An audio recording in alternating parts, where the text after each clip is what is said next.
ಇನ್ನು ಮತ್ತೊಂದು ವಿಶೇಷ ಸಮಾಚಾರ ಅಂತಂದರೆ ನಮ್ಮ ಕರ್ನಾಟಕ ರಾಜ್ಯದ ಜನಪ್ರಿಯ ಮುಖ್ಯಮಂತ್ರಿಗಳಾಗಿರ್ತಕ್ಕಂತಹ ಸಿದ್ದರಾಮಯ್ಯನವರು 19ನೇ ತಾರೀಕು ಮಂತ್ರಾಲಯ ಕ್ಷೇತ್ರಕ್ಕೆ ಆಗಮಿಸ್ತಾ ಇದ್ದಾರೆ. ಅವರು ಪ್ರಪ್ರಥಮ ಬಾರಿ ಮಂತ್ರಾಲಯಕ್ಕೆ ಆಗಮಿಸಿ ರಾಘವೇಂದ್ರ ಸ್ವಾಮಿಗಳವರ ದರ್ಶನವನ್ನು ಪಡೆದು ಕೆಲವು ಅಭಿವೃದ್ಧಿ ಕಾರ್ಯಗಳಲ್ಲಿ ಮತ್ತು ಕೆಲವು ಕಾರ್ಯಕ್ರಮಗಳಲ್ಲಿ ಅವರು ಪಾಲ್ಗೊಂಡು ನಮ್ಮೆಲ್ಲರಿಗೂ ಕೂಡ ಸಂತೋಷವನ್ನು ಪಡಿಸ್ತಾ ಇದ್ದಾರೆ. ಅವರನ್ನು ನಾವು ತುಂಬ ಹೃದಯದಿಂದ ಅಭಿನಂದಿಸಿ ಮತ್ತು ಸಾದರದಿಂದ ಮತ್ತೊಮ್ಮೆ ನಾವು ಅವರನ್ನು ಆಹ್ವಾನಿಸ್ತಾ ಇದ್ದೇವೆ. ಇನ್ನು ಮತ್ತೊಂದು ವಿಶೇಷ ಸಮಾಚಾರ ಅಂತಂದರೆ ನಮ್ಮ ಕರ್ನಾಟಕ ರಾಜ್ಯದ ಜನಪ್ರಿಯ ಮುಖ್ಯಮಂತ್ರಿಗಳಾಗಿರ್ತಕ್ಕಂತಹ ಸಿದ್ದರಾಮಯ್ಯನವರು 19ನೇ ತಾರೀಕು ಮಂತ್ರಾಲಯ ಕ್ಷೇತ್ರಕ್ಕೆ ಆಗಮಿಸ್ತಾ ಇದ್ದಾರೆ.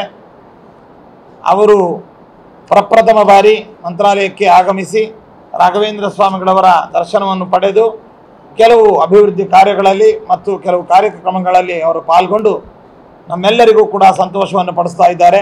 ಅವರನ್ನು ನಾವು ತುಂಬ ಹೃದಯದಿಂದ ಅಭಿನಂದಿಸಿ ಮತ್ತು ಸಾದರದಿಂದ ಮತ್ತೊಮ್ಮೆ ನಾವು ಅವರನ್ನು ಆಹ್ವಾನಿಸ್ತಾ ಇದ್ದೇವೆ.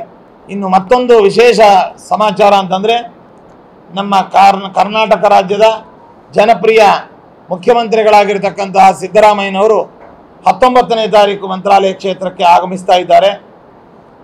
ಅವರು ಪ್ರಪ್ರಥಮ ಬಾರಿ ಮಂತ್ರಾಲಯಕ್ಕೆ ಆಗಮಿಸಿ ರಾಘವೇಂದ್ರ ಸ್ವಾಮಿಗಳವರ ದರ್ಶನವನ್ನು ಪಡೆದು ಕೆಲವು ಅಭಿವೃದ್ಧಿ ಕಾರ್ಯಗಳಲ್ಲಿ ಮತ್ತು ಕೆಲವು ಕಾರ್ಯಕ್ರಮಗಳಲ್ಲಿ ಅವರು ಪಾಲ್ಗೊಂಡು ನಮ್ಮೆಲ್ಲರಿಗೂ ಕೂಡ ಸಂತೋಷವನ್ನು ಪಡಿಸ್ತಾ ಇದ್ದಾರೆ.